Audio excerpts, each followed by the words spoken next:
The following narrative describes the visual LGE quantification method used in the accompanying multi-center CMR in HCM study. I will begin with a representative basal short axis contrast enhanced CMR image from an HCM patient in which LGE is visually apparent. To start, borders are manually applied to the endocardial and epicardial surfaces of the LV myocardium. This is performed in a manner identical to that used when quantifying LV morphological parameters on the cine short axis stack. Of note, papillary muscles and LV trabeculations should be included as part of the blood pool and not as LV myocardium. Although only one representative slice is shown here, this process is repeated on all short axis slices of the LV chamber.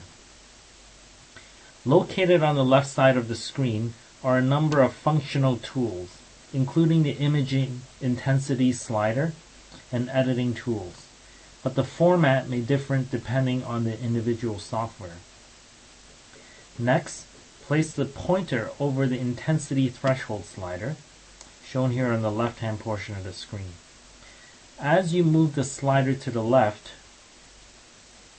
a red grayscale threshold automatically appears in the areas of myocardium which are bright. However, as you can see, this red grayscale threshold initially does not encompass all of the visually apparent bright regions, and therefore further manual adjustment is necessary.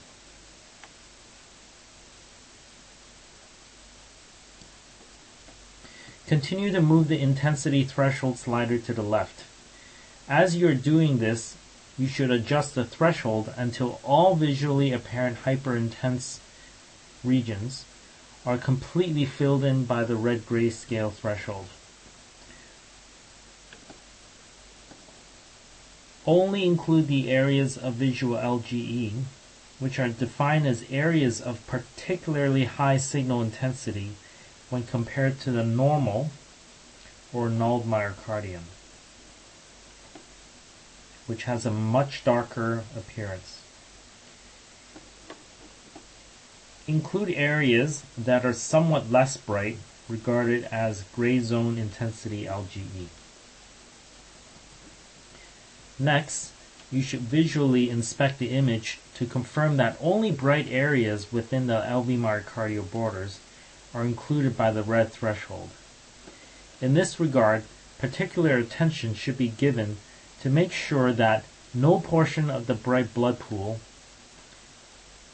of the LV cavity has been included.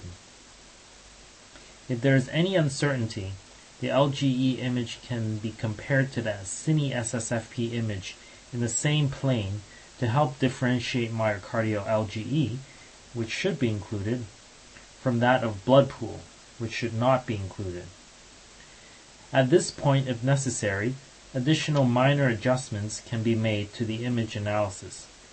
For example, using a separate set of editing tools, if one needs to include additional small areas of LGE not identified after using the intensity threshold, then these areas can be manually included by applying additional red threshold using the editing tools.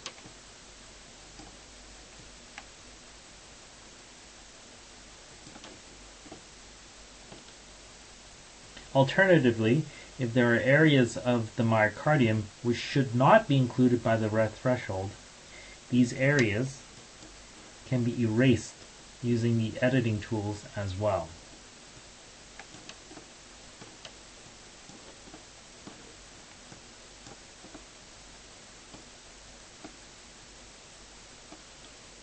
Next, repeat the same process for all other LV short axis slices, as I am now demonstrating.